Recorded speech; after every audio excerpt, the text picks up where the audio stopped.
오늘은 세뇌하는 사악한 인간들과 이승만에 대해 생각해 보겠습니다.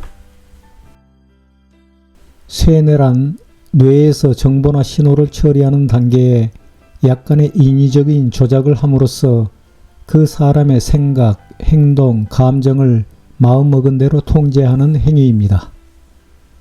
먼저 유튜브에서 찾은 뇌에 대한 설명을 들어보겠습니다.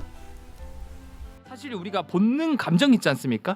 예를 들어서 본능대로 먹고 싶으면 먹고 자고 뭐 자고 싶으면 자고 이런 1차원적인 감정을 불러일으키는 이 악마 역할을 하는 부위가 이 파란 색깔 변연계라고 보시면 돼요. 가운데. 네, 가운데 파란 색깔 있죠. 네. 그래서 이런 악마 역할이 있지만 또 반대로 천사 역할을 하는 부위가 우리 이마를 만져보면은 이 이마 그 뼈 안쪽에 딱 붙어 있는 전전두엽이라는 이 천사 역할을 하는 부위가 예. 있습니다. 얘가 천사구나. 네, 거기가 전전두엽이거든요. 네. 그래서 일반적으로 이제 이 전전두엽은 이성적이고 합리적인 사고를 하게 해주고 우리가 사회적인 행동을 할 수 있게 도와주는 친구거든요. 그렇죠. 근데 이 전전두엽 천사랑 변연계의 편도체 부위 악마는요 서로 끊임없이 싸우거든요. 근데 대개는 악마가 즉 본능이 천사 이성을 이기는 경우가 많아요. 왜 그래?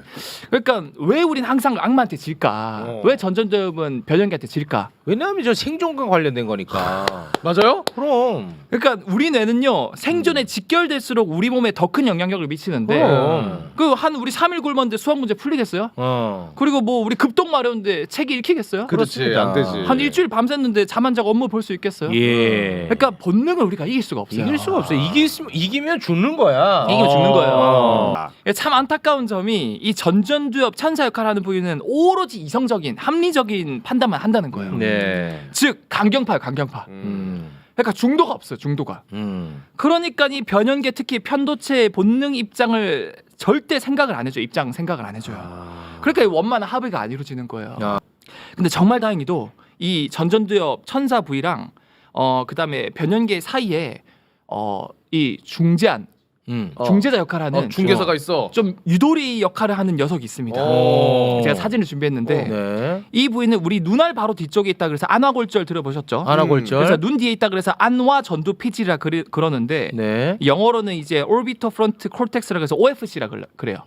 이제 잘 보시면 지금 OFC 중재자 이 핑크 색깔 쫙 여기 네네네. 선처럼 있죠? 네, OFC. 근데 잘 보면 이거 해부학적으로 이 천사 역할 전전두엽 천사 부위랑 악마 역할 변연계 부위랑 딱 붙어 있지 않습니까? 연결돼 있지 않습니까? 딱. 약간 뭐 브릿지 같은 느낌입니다. 브릿지 역할이죠. 해부학적으로도 그런데 얘가 딱 천사 악마 싸움을 중재하는 중재자 역할을 한다 그래요. 예. 그러니까 이 부위는 적당히 중재를 해서 중도 포기를 우리가 중도 포기를 안 하게 만들어주는 부위거든요. 제가 예를 들어 볼게요. 게임을 밤새 하는 사람, 중독 걸린 사람한테 이 전전두엽 천사는요. 야 게임 하지 마. 너 게임 계속하면 망한다. 하지 마. 이렇게 하는 거고요. 이 변연계는 오직 본능적인 생각만 하니까 그냥 하고 싶은 거야. 나 그냥 계속 할래. 그렇지. 근데 이 딱 그 해부학적으로 중간에 있는 아나존드 피질은요. 딱 중재안을 내놔요. 야 그래도 한 2시간 했으면 이 정도면 만족하자. 우리 내일 또 하면 되잖아. 오늘 그만. 이런 중재안을 내려주는 거예요. 그러니까 이 OFC 부위가 일종의 양심 역할을 하는 부위거든요. 양심과 고민을 던져주는구나. 그렇죠.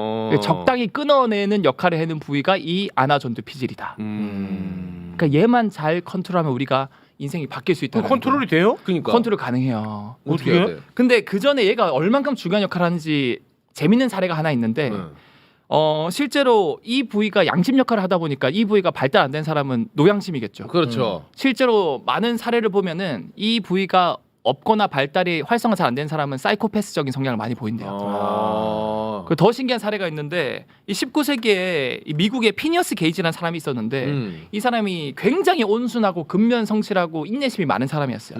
그래서 그 회사에서 철도회사 직원이었는데 정말 사람들이 좋아하고 일 잘한다 했거든요. 근데 일하다가 하필 폭발 사고가 나가지고 이 엄청 두꺼운 이 철제 봉이 자기 턱을 뚫어가지고 이 뇌 앞부분을 뚫어버린 거예요. 근데 다행히 살아났어요. 살았어. 네. 근데 저 뚫어버린 부위가 어디 부위일까요? OFC인가 봐. 착하네. 맞아요. OFC.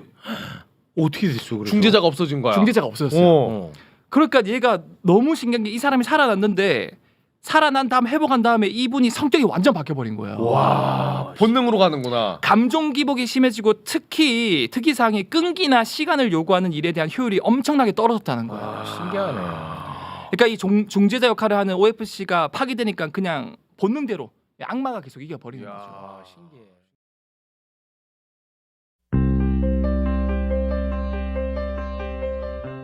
이 설명을 통해 나는 우리의 뇌 속에 본능의 번연계와 이성의 전전두엽이 있고 그 사이에 중재자 혹은 양심 역할을 하는 OFC가 있다는 것을 알게 되었습니다.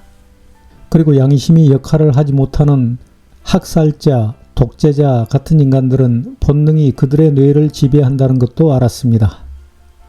그리고 나는 악마 본능에 두 종류가 있다는 생각을 합니다. 그것은 타고난 본능과 쇠뇌된 본능입니다.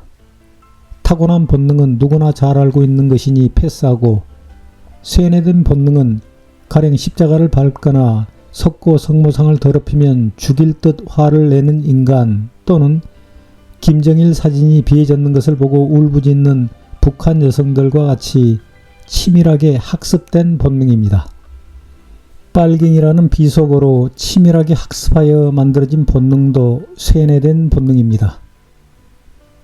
한편 지금 우리나라에서는 뜬금없이 이승만 영화가 상영되고 있고, 이것은 이승만에 대해 잘 모르는 젊은 세대들의 뇌를 조작된 정보로 세뇌시키기 위해 만들어진 것인데, 예를 들면 토지개혁을 이승만의 업적이라고 거짓 홍보하고 있다고 합니다. 한반도에서의 토지개혁은 1946년 북한에서 먼저 실시했고, 남한에서는 이승만이 토지개혁에 반대하다가 1948년 여순항쟁을 일으켰던 민중들이 전라도 지역에서 낮은 단계의 토지개혁을 실시하자 이승만이 지구상 어디에도 없는 빨갱이라는 비속어를 만들어내어 항쟁 민중들 수만 명을 재판도 없이 악랄하게 학살하면서 토지개혁을 무산시켰고, 1950년에야 공산주의 전력이 있었던 농림부 장관 조봉암이 뒤늦게 실시했다는 것이 진실입니다. 토지개혁으로 민중들의 인기가 높아진 조봉암이 그 뒤 이승만에 맞서 대통령 선거에 나서자 이승만은 그를 빨갱이로 매도했고 1959년 간첩죄를 뒤집어 씌워 사형시켰습니다. 이와 같이 이승만은 학살자이자 독재자로서 오래전에 역사적 평가가 끝난 인간입니다.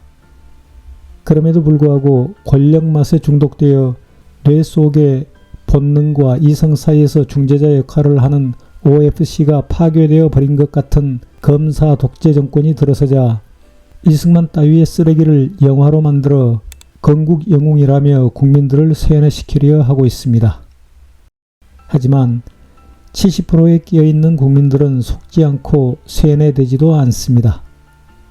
오직 30%의 영끌과 투기에 중독된 개돼지들과 노예 근성의 개돼지들만이 좀비처럼 그따위 쓰레기를 보러 갈 것이고 눈물 콧물 흘려가면서 기꺼이 쇠뇌될 것입니다. 나는 그렇게 생각합니다. 감사합니다.